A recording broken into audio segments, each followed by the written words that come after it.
Okay, weekend project. All right, here, check it out. Got this dresser. I am going to repaint it. I've already gone through all the doors. They were really like hard to come in and out. And so I've already waxed them down. I've got my paint over here. I'm gonna repaint this top portion up here, make it all nice and pretty. So here we go.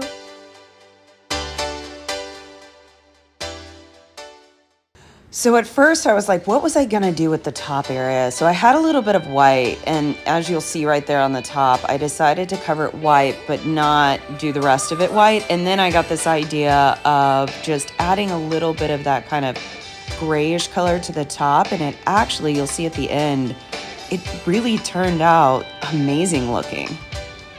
And what was really nice about this is that I felt like I was kind of getting my creative spirit back, which I haven't had in a little while. So this turned out to be kind of a fun project.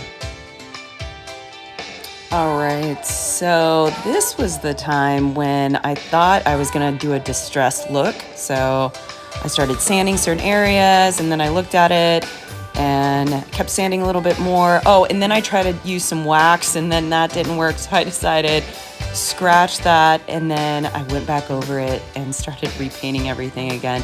And now here's onto the mirror. I did start trying to paint it without taping, and then I'm like, okay, let me tape all of this. So went ahead, taped the mirror, and I'm just kind of doing a refresh of the paint, getting it all freshened up.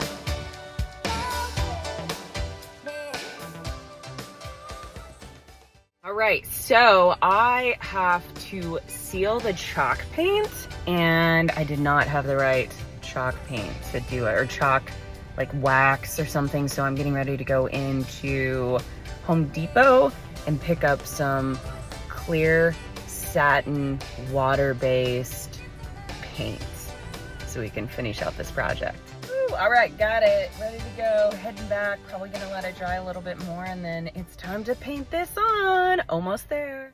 All right, happy Sunday. I had to go yesterday and get clear paint, which you saw. Got some coffee, and now it's time to finish it. So here we go.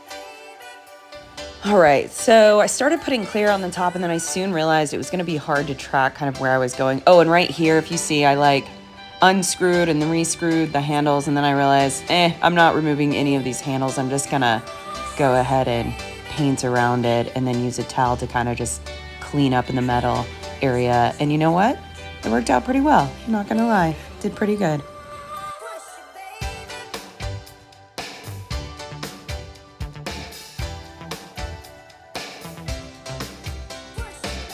Now, I don't know if any of you have tried to paint with clear paint before, but it is a unique experience because you don't know where you're at. You can't really tell, especially mine was satin. So it would dry, and I just had to keep going over it. But it was, overall, it was a pretty cool experience. All right, and final touches. So I needed to remove the tape on the mirror, and it actually surprisingly turned out a little bit more challenging than I thought. So the glass was kind of moving around, but got that situated, and then went back through and reorganized everything, put everything back into place. And I must say, I am impressed with the final product. Yay!